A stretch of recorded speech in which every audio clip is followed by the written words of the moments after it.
बिस्मिल्लाहिर्रहमानिर्रहीम। अस्सलाम वालेकुम प्यारा दोस्तों, एक नई वीडियो सां गॾु अवांजी ख़िदमत में हाज़िर आहियूं। प्यारा दोस्तों, यकीन अवां ड्रामा सीरियल पत्थर दुनिया ॾिठो हूंदो। पत्थर दुनिया उहो ड्रामा सीरियल हुयो जंहिं KTN चैनल खे असल मक़बूलियत ॾियारी। पत्थर दुनिया जा कुछ अदाकार जेके हिन महिल असां खां विछड़ी चुका आहिनि, अॼु असांजो टॉपिक आहे उन्हनि जे बारे में असां अवांखे ॿुधाईंदासीं।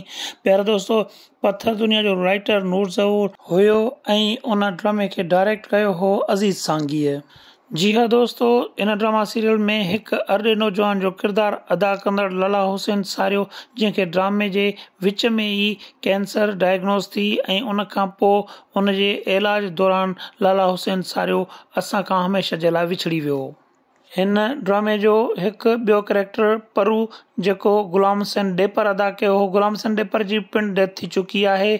उन खां पोइ यहया भुट्टो, जंहिं मूसा ख़ान जो किरदारु अदा कयो, जंहिंखे पिणु कैंसर ॿुधाई वई ऐं उन खां पोइ उन जी पिणु डेथ थी वई। उन खां अलावा आपा शबीरा चन्ना, जंहिं ख़ैरा जो रोल अदा कयो हो। आपा शबीरा चन्ना जी बि रोड हादसे में एक्सीडेंट थी, उन खां पोइ उन जी डेथ थी वई। उन खां पोइ हिन ड्रामे में अज्जू जो किरदारु अदा कंदड़ शहीद नज़ीर लगारी खे कराचीअ में गोलियूं हणी शहीद कयो वियो। हिन ड्रामे जो डायरेक्टर मुनव्वर शाह पिणु गुज़िरियल हफ़्ते इंतकाल करे वियो आहे, जंहिंखे दिलि जो दौरो पियो ऐं उन सबबु हुन जो इंतकाल थी वियो। प्यारा दोस्तों, हीअ असांजी अॼु वीडियो, यकीन वीडियो पसंदि आई हूंदी। पसंदि आई हुजे दोस्तनि सां शेयर कजो, कमेंट करे पंहिंजी राय कजो। अल्लाह हाफ़िज़।